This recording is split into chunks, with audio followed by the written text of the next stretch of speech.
Elle découvre que le père de ses 4 enfants était déjà mort depuis 10 ans. Marini est tombée à genoux devant la tombe. Les mains pleines de terre, le regard vide. Elle criait, la voix brisée. Non. Ce n'est pas possible. Léandre a dormi dans mon lit hier soir. Hier soir il était là avec moi. Et là, la cour entière a explosé. Seigneur! Criaient les femmes en se tenant la tête. Léandre avait des enfants. Comment ça se fait? Hurlait un homme. 10 ans qu'on l'a enterré ici. Seigneur! Quel mystère est-ce ça encore? Une femme s'est jetée au sol. Jésus! Jésus! Certains couraient chercher de l'eau, d'autres frappaient leur poitrine, les pagnes volaient en l'air. On entendait de partout. Non! Léandre! Reviens expliquer toi-même. Les enfants vont faire comment maintenant? Mais le nom sur la tombe ne mentait pas. La photo sur la stèle brillait sous le soleil. C'était bien lui. Léandre était mort, depuis 10 ans. Marini rêvait à tout prix de se marier. Comme toute jeune fille africaine, le mariage avait un sens très important dans sa vie.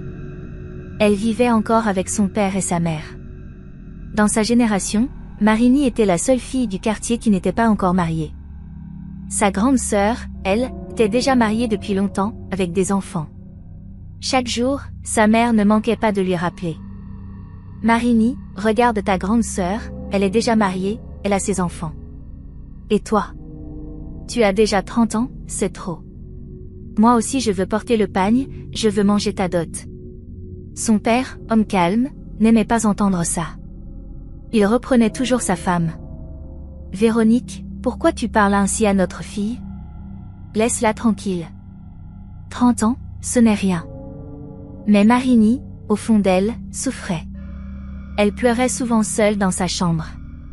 Elle avait honte de croiser les regards des voisines, qui chuchotaient parfois derrière son dos. Elle se disait: tout le monde avance, et moi je reste là, comme si mon histoire était bloquée. Chaque matin, elle partait travailler avec un sourire forcé. Et chaque soir, en rentrant, son cœur se serrait encore plus. C'est dans ces allers-retours quotidiens qu'un soir, sa vie a basculé. Alors qu'elle rentrait du travail, une voiture l'a suivie doucement. Le conducteur a klaxonné. Elle a ignoré. Mais l'homme a insisté, il a fini par bloquer la route. C'était Léandre. Un jeune homme élégant, parfumé, regard confiant. Il a baissé la vitre et lancé: bonsoir charmante demoiselle, tu es vraiment jolie. Marini s'est arrêtée, confuse. Marini avait souri timidement. Elle ne s'attendait pas à cette attention.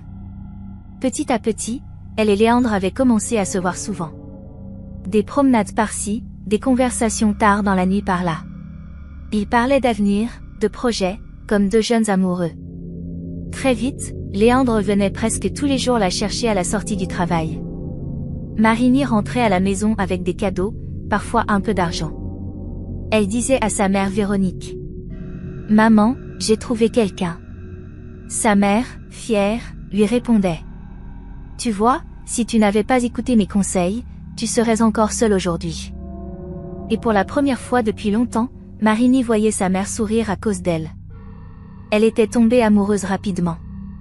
Léandre se montrait attentionné, toujours disponible. Il lui apportait des petites attentions, il réglait ses petits soucis. Quelques mois plus tard, Marini était enceinte. Pour ne pas éveiller de soupçons et éviter les commérages du quartier, Léandre avait décidé de verser la dot discrètement, puis de prendre officiellement Marini comme sa femme.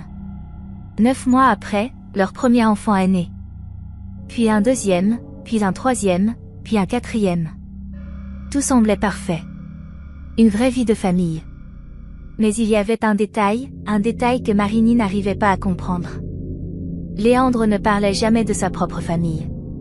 Chaque fois qu'elle posait la question, il esquivait. Un sourire, une pirouette, un changement de sujet. Et Marini, amoureuse, n'insistait pas. Elle se disait que le temps finirait par arranger les choses. Mais en réalité, elle marchait doucement vers un secret trop lourd pour elle. Au début, tout le monde croyait que Marini avait trouvé le bonheur. 4 enfants, une maison, un mari toujours présent. Aux yeux du quartier, elle était enfin installée. Mais avec le temps, les choses ont commencé à intriguer. La grande sœur de Marini, Marissa, qui venait souvent leur rendre visite, posait toujours la même question. Marini, mais tu n'as jamais rencontré la famille de ton mari? Ses parents? Ses frères, ses sœurs? Elle répondait avec un sourire forcé. Bientôt, grande sœur. Je vais y aller. Il m'a dit qu'on ira ensemble. Mais dans son cœur, il y avait déjà une inquiétude. Parce qu'elle-même ne comprenait pas pourquoi, après toutes ces années, Léandre n'avait jamais parlé clairement de ses origines. Un jour, au cours d'un repas de famille, leur mère Véronique a pris la parole. Elle a regardé Léandre droit dans les yeux. Mon fils, depuis le temps que tu es avec ma fille, tu ne penses pas qu'il est temps qu'on connaisse ta famille? Nous voulons juste savoir avec qui on a uni notre enfant. Léandre avait baissé la tête, puis il avait souri maladroitement. Maman, ce n'est pas encore le moment. Mais bientôt, je vous emmènerai là-bas. Un silence pesant avait envahi la table. Même le père de Marini, Paulin, pourtant si calme d'habitude, avait levé la voix. Léandre, une famille ce n'est pas seulement une femme et des enfants. Une famille, c'est aussi des racines.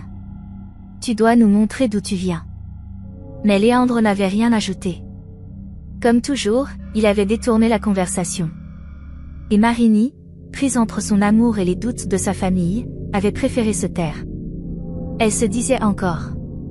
Le temps arrangera tout.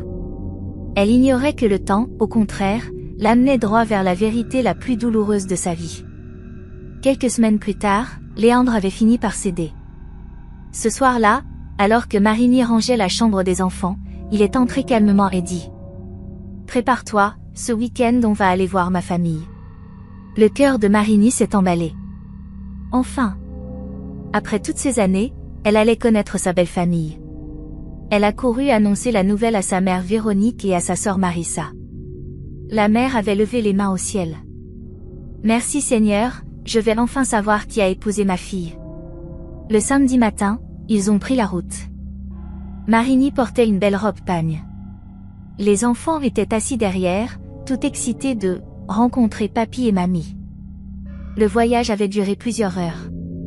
Mais à mesure qu'ils approchaient du village, Léandre devenait de plus en plus silencieux. Ses mains tremblaient légèrement sur le volant.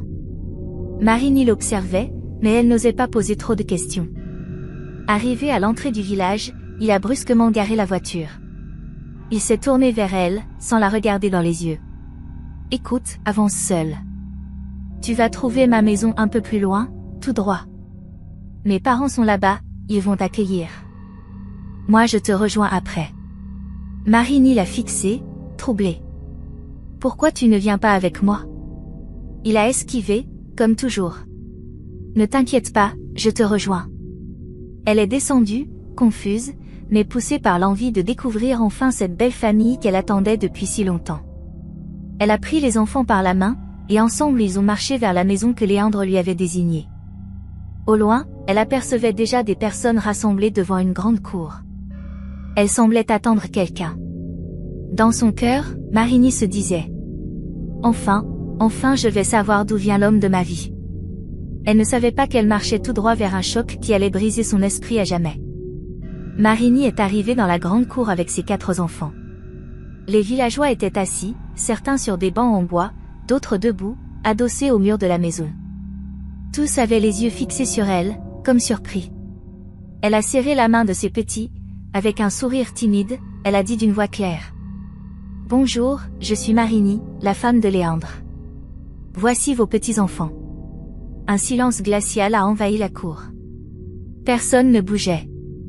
Puis, soudain, une femme s'est mise à sangloter. Elle s'est roulée par terre en criant.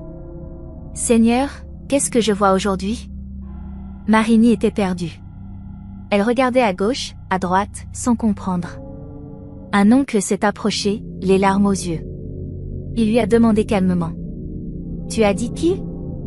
Tu es la femme de qui ?» Marini a répondu avec assurance. « La femme de Léandre.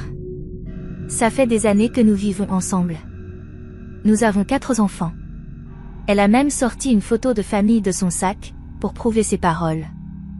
À ce moment-là, la mère de Léandre s'est mise à hurler.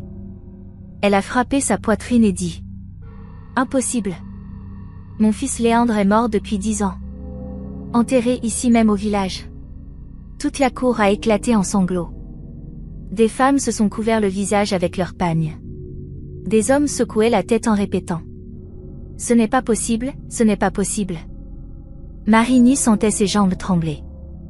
Elle s'accrochait à ses enfants, incapable de croire ce qu'elle venait d'entendre. Les pleurs ne s'arrêtaient pas. Marigny ne comprenait rien. Elle répétait encore et encore. « Mais comment ça, mort ? Léandre est avec moi, il vit avec moi, il m'a même déposé sur la route. » Les hommes du village se sont levés. Un oncle a dit d'une voix grave : « Tu veux vraiment la vérité ? Suis-nous. » Ils ont demandé aux femmes de garder les enfants. Marigny, elle, suivait les pas lourds de l'oncle et de quelques hommes. Ils ont traversé la cour, contourné une vieille case, puis marché jusqu'au petit cimetière derrière les champs. Arrivé devant une tombe en ciment un peu fissurée, l'oncle s'est arrêté. Il a pointé du doigt et dit : « Voilà. Regarde bien. » Sur la stèle, il y avait une photo. C'était le visage de Léandre.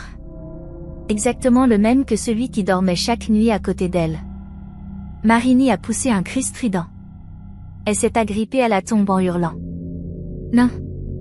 Non. Ce n'est pas vrai. Ce n'est pas lui. » Mais tout le village était là, les yeux rouges de larmes. Un monsieur a murmuré : « Léandre est mort depuis 10 ans. Nous l'avons enterré ici. Nous avons pleuré ici. » Marigny tremblait de tout son corps.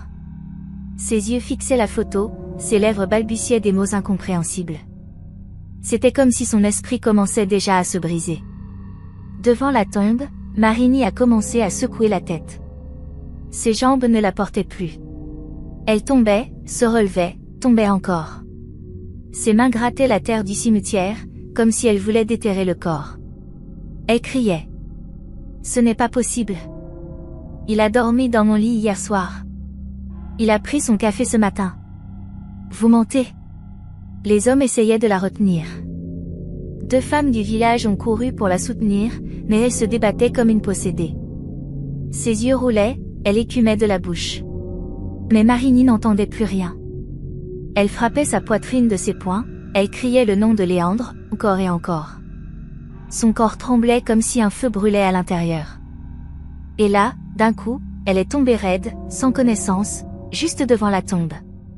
Les gens du village se sont mis à prier autour d'elle, d'autres sont partis chercher de l'eau pour la réveiller. Le silence du cimetière pesait. On a porté Marigny presque comme un cadavre vivant. Ses yeux étaient ouverts, mais elle ne parlait plus. Son corps était lourd, inerte. 2 hommes la tenaient par les épaules, une femme la suivait avec les enfants qui pleuraient. Quand ils sont arrivés à la maison familiale, maman Véronique a couru vers la porte. Elle criait déjà de loin : « Où est ma fille ? Qu'est-ce qu'il s'est passé ? » On a posé Marigny sur un matelas au sol.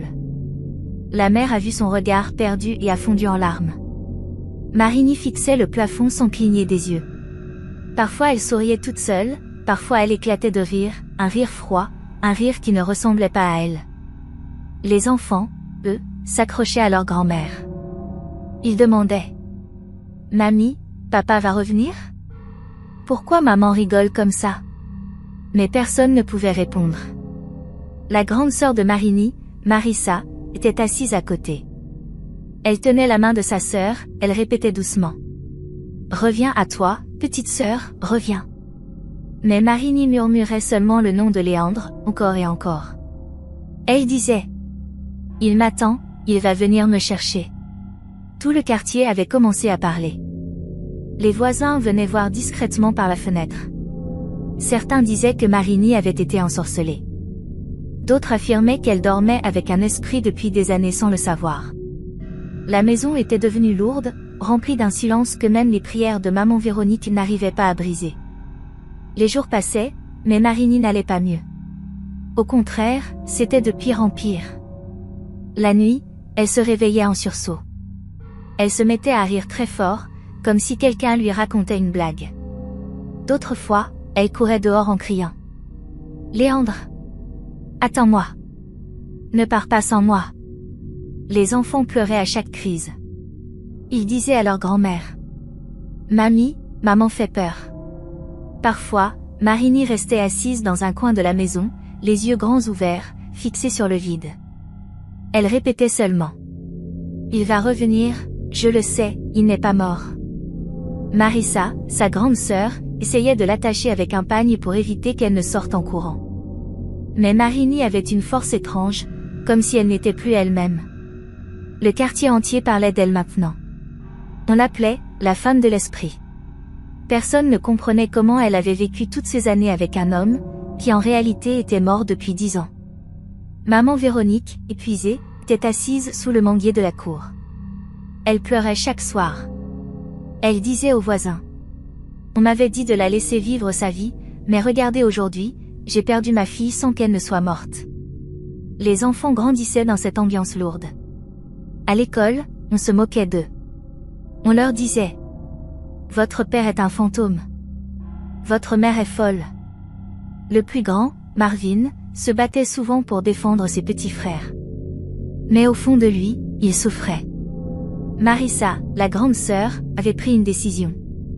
On doit protéger les enfants, même si Marini ne revient jamais à elle. Mais Marini refusait toute aide. Quand un pasteur venait prier, elle devenait violente. Elle criait. Ne priez pas sur moi.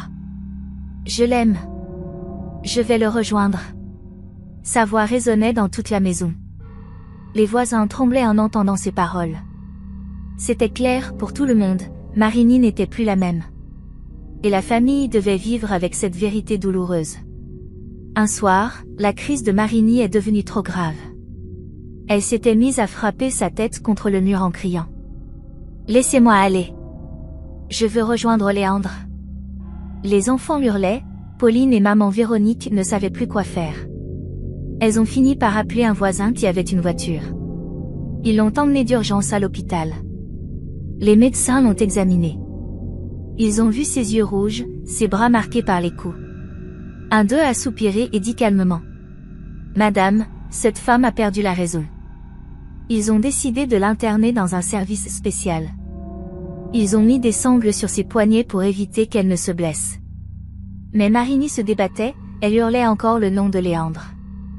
Maman Véronique, en larmes, suppliait les médecins. Sauvez ma fille, ne la laissez pas mourir comme ça. Les mois sont devenus des années. Marini restait dans cet état, entre folie et silence. Parfois, elle reconnaissait ses enfants et les prenait dans ses bras. Puis, d'un coup, elle éclatait de rire ou se mettait à chanter seule dans sa chambre. Les infirmiers disaient que son cas était étrange. Pendant si longues années, la famille a tout supporté. Marisa s'occupait des enfants. Maman Véronique passait chaque semaine à l'hôpital pour voir sa fille. À chaque visite, elle rentrait à la maison avec le cœur en morceaux. Les enfants grandissaient sans comprendre vraiment. Le plus petit demandait souvent. Mamie, pourquoi maman dort toujours à l'hôpital? Personne n'avait le courage de lui répondre. Tout le monde savait que Marini ne reviendrait jamais comme avant. Un matin, l'hôpital a appelé la maison. La voix du médecin tremblait. Venez vite, il faut que vous soyez là. Maman Véronique, le cœur battant, s'est précipitée avec Pauline. Quand elles sont arrivées, Marini était allongée, faible, presque immobile. Ses yeux fixaient le plafond. Elle a murmuré. Maman. Léandre est venu me chercher. Maman Véronique s'est effondrée en larmes, elle lui tenait la main. Non ma fille. Ne pars pas. Reste avec tes enfants. Mais Marini avait déjà le souffle coupé. Une larme a coulé sur sa joue, et son corps est resté sans vie. Le silence dans la chambre était lourd. Paulin a crié de douleur. Les infirmiers baissaient les yeux. Après 6 ans de souffrance, Marini venait de s'éteindre. Quand la nouvelle est tombée, le quartier entier s'est figé. Les voisins n'y croyaient pas. On disait partout. Marini est morte. Marini est partie. À la maison, les enfants attendaient. Le plus petit demandait. Maman est où? Pourquoi elle ne rentre pas? Paulin n'arrivait pas à trouver les mots. Maman Véronique s'est assise, les yeux gonflés.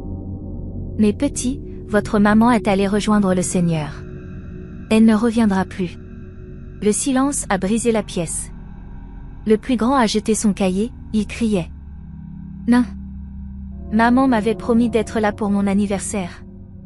Le deuxième s'est caché sous la table, pleurant sans un bruit.